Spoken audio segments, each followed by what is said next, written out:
de la maison d'études. Pourquoi? Parce qu'il devait traiter des choses temporelles. Tout saint homme n'aime pas ça au plus profond de lui-même.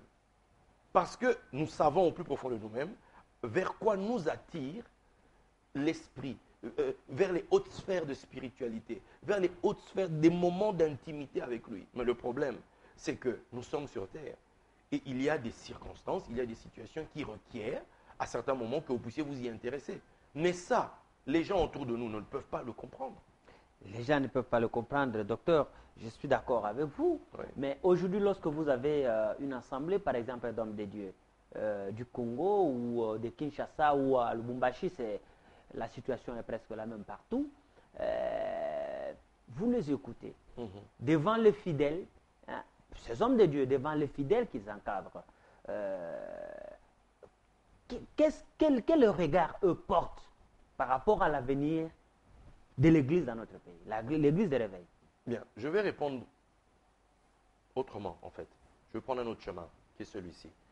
Lorsque j'organise mes réunions, Oui. parce que vous m'avez posé cette question précédemment, Oui. donc je rebondirai sur ça et on va arriver à ceci. Lorsque j'organise mes réunions, l'esprit de ces réunions est de faire avancer et d'élever le niveau de ceux qui sont là.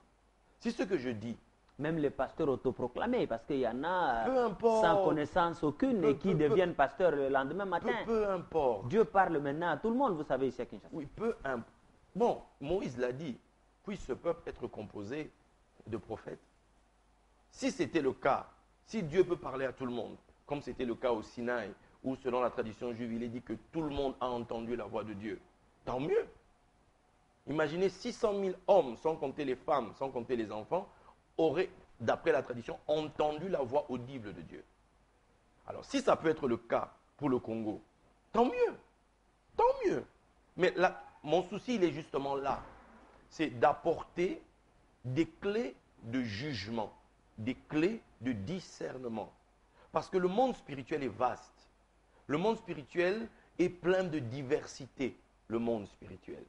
Et d'où l'importance de celui qui est établi là, comment on appelle ça, au carrefour des deux mondes, le prêtre. Cet homme-là doit avoir en lui la profondeur du livre. Son seul héritage, c'est le livre, qui lui donne des clés pour pouvoir maîtriser les échanges entre les deux mondes. Sinon, si celui qui est au carrefour est un insensé, est un ignorant, n'a pas été, entre guillemets, je vais utiliser un terme qui rébute pas mal de personnes, n'a pas été initié, voilà, n'a pas été plongé dans les eaux, c'est l'image du baptême, Oui. plongé dans les secrets de la Torah, cet homme-là sera un danger pour ceux qui sont autour de lui. Voilà. C'est peut-être la réponse que je voulais entendre. Alors, Mais c'est la même chose. justement, docteur. C'est comme un médecin. Oui. S'il n'a pas étudié, il ne maîtrise pas sa science, il est un danger pour tous ceux qui viennent vers lui, pour se faire opérer, pour se faire ausculter, pour recevoir un diagnostic. Il est un danger. C'est comme un mécanicien. Voilà. Donc, le peuple de Dieu doit maintenant savoir que tout pasteur autoproclamé n'est pas forcément ce qu'il prétend être. Et alors aujourd'hui, qu'est-ce que vous dites par rapport à ceux qui pensent que faire la théologie dans les écoles bibliques, et ainsi de suite, ce n'est pas important. L'important, c'est prêcher selon la volonté du Saint-Esprit. Vous savez, on met pas mal de choses sur le dos du Saint-Esprit. Pas mal de choses. Qu'est-ce que Jésus dit? Il dit, le Saint-Esprit, quand il viendra, il vous rappellera ce que moi j'ai dit.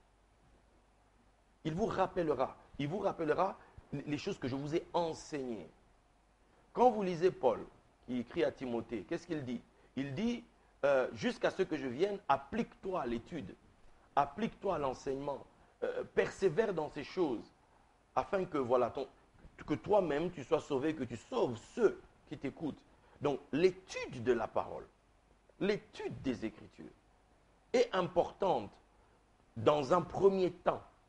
Pourquoi? Parce que après, c'est comme lorsque vous achetez, on a des caméras, on est dans un endroit où vous utilisez ces choses. Quand ça arrive, que faites-vous en premier? Vous prenez le mode d'emploi. Oui. Vous prenez le temps de bien examiner, etc., etc. Pourquoi? Parce que après, lorsqu'il faudra filmer comme les papas qui sont là font leur travail, ils ne sont pas là à tout moment dans leur mode d'emploi. Parce qu'ils maîtrisent maintenant le matériel. Ils ont eu un temps de formation, un temps d'initiation, de découverte du matériel qui leur a été apporté.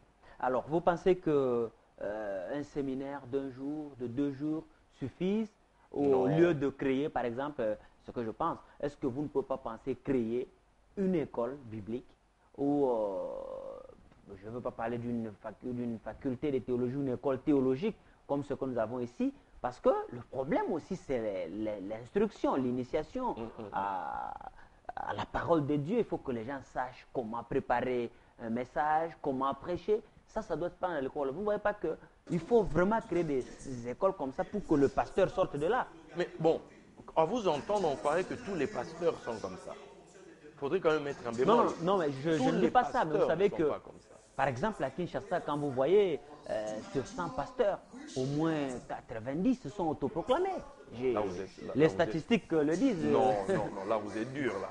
Là vous êtes dur. 90, Bon, ça me paraît 50 assez- alors, 50%. Bon, ça serait à peu près partout, c'est comme ça. Il y a toujours ceux qui suivent le cursus. À Rome, on avait le cursus honorum, les gens allaient pas à pas, etc. Bon, ici aussi, tout le monde voudrait arriver quelque part, mais on ne sait pas que il y a des points de passage obligés. Il y a des points de passage obligés. Il y a quelqu'un qui est là, qui doit vous reconnaître le droit de passage. En Israël, dans la tradition d'Israël, par exemple, les disciples, ceux qui sont formés, reçoivent l'imposition des mains des plus âgés. C'était ça le principe de l'imposition des mains. C'est-à-dire que vous étiez reconnu par les aînés qui vous faisaient entrer, Oui. qui vous introduisaient. Cela était un gage de sécurité. C'était un gage de légitimité pour la personne en question, parce qu'il était reconnu. Moi, aujourd'hui, j'ai évolué, on va dire, un peu plus à l'extérieur du pays.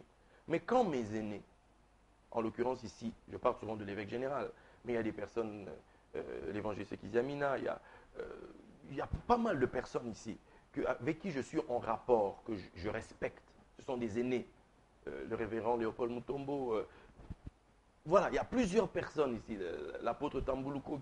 C'est-à-dire des personnes que je respecte. J'ai gardé des relations avec eux pendant tout mon parcours. Ici, je ne parle que de ceux qui sont au pays. Il y en a aussi d'autres.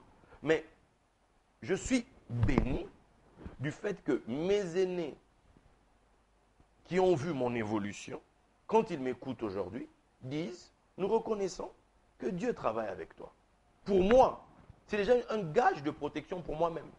Alors, on va parler justement de Shalom Tour. Aujourd'hui, vous êtes à votre 2e voyage au pays pour troisième pour cette activité. Vous dispensez quel type de modules, prenons ça en termes de modules, à ceux qui participent à toutes ces formations? Bien, pour l'instant, je veux dire qu'il y a un module qui fait sur 6 jours. Oui. Sur 6 jours, un seul, que j'ai appelé l'école des secrets de la Torah, dont nous passons, il y a des origines, expliquer un peu le cadre historique. Et petit à petit, nous avançons dans la manière d'aborder les Écritures. Qu'est-ce qu'on cherche dans les Écritures? Parce que vous savez, la Bible, vous pouvez la remettre dans les mains de n'importe qui. Tout le monde en tirera, ceux qui voudraient bien en tirer. Maintenant, la question, pour celui qui est homme de Dieu, pour celui qui est prédicateur, pasteur, etc., c'est la loupe qu'il a. J'essaie de répandre, voilà, de répandre la loupe que j'ai reçue, afin que cette manière d'aborder l'Écriture, cette manière de voir se répande et permette justement une plus grande bénédiction du peuple. Parce qu'en réalité, l'homme de Dieu est établi, c'est pour le peuple. Et qu'est-ce que les gens doivent faire, par exemple, pour participer à ces formations? Mais ils s'inscrivent. Dès qu'ils entendent parler de ça, ils vont s'inscrire et puis voilà. Ils s'inscrivent où, comment, moyennant frais d'inscription? Oui, il y a des frais d'inscription qui nous permettent forcément, par rapport à l'organisation, à pouvoir assurer les choses. Parce que pour cette fois-ci, quand je reviendrai en juillet, je me bats pour pouvoir emmener aussi d'autres orateurs étrangers qui sont aussi profonds dans ces choses. Parce que je ne prétends pas avoir seul la connaissance. Moi, j'ai une approche, j'ai quelque chose que j'ai reçu, mais j'en connais aussi d'autres qui ont encore des domaines et des domaines qu'ils peuvent partager avec les serviteurs de Dieu ici. Très bien. Alors, docteur, nous allons finir l'émission. Si vous aviez un mot à adresser à la population congolaise, particulièrement les chrétiens, mais aussi aux hommes de Dieu, ce serait lequel? Ce serait que, c'est ce que je dis dans la formation, Oui. Jésus est venu accomplir, selon qu'il est écrit, la loi et les prophètes. Il est venu les accomplir. Qui dit loi, dit Moïse. C'est la Torah. Et il ne vient pas briser cela. Mais il vient, en fait, il est une continuité. En lui, toutes ces choses s'établissent, s'accomplissent, c'est en lui. Et je pourrais même dire encore plus, toute la tradition antique. Parce que Moïse a étudié en Égypte. Moïse a étudié en Égypte. Et derrière la Torah se cachent pas mal d'aspects de l'Égypte que Moïse a introduit. Et quand Jésus arrive, il ne quitte pas cela. Quand Jésus dit par exemple qu'il est l'étoile brillante du matin, comment vous allez expliquer ça? Si vous n'avez pas une approche, vous ne reconnectez pas ça à des choses établies depuis l'Antiquité et bien plus loin encore. Quand on nous dit que le jour doit se lever dans notre cœur et que l'étoile du matin, du moins que le jour paraisse dans notre cœur et que l'étoile du matin se lève en nous, de quoi parle-t-on? Et donc il y a des réalités à l'intérieur qui ont un seul but, la bénédiction du peuple, qui ont un seul but, que l'abondance de Dieu se répande au milieu des gens. Qu'on n'est pas seulement certains qui sont accusés d'appauvrir les autres, mais qu'ils soient réellement, ceux qui sont censés être, des sources de bénédiction qui déversent des fleuves dans tout le peuple. Donc pour ma part, j'invite en fait, c'est une invite que je lance, afin que lorsque ceux qui m'écoutent entendront parler, verront la pub par rapport à cette école, qu'ils n'hésitent pas, même par curiosité. Et ce qui s'est passé à Lubumbashi, des pasteurs sont venus par curiosité et sont restés jusqu'à la fin parce qu'ils ont été bénis et nourris par cela. Merci, docteur David Alain Moutamba. Je crois que vous l'avez déjà vu sur Télé 7. C'est notre compatriote, le fils du très célèbre professeur Moutamba Makombo. Il dirige un grand ministère au niveau de l'Europe à Paris, mais il vient ici dans le cadre de ce que nous avons abordé au cours de cette émission. Ça veut dire organiser les hommes de Dieu, qu'ils apprennent la profondeur des Écritures.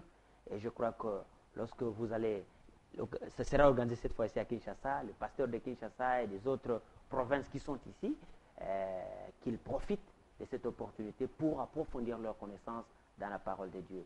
Encore une fois de plus, merci et à bientôt. Merci, docteur. Merci à vous.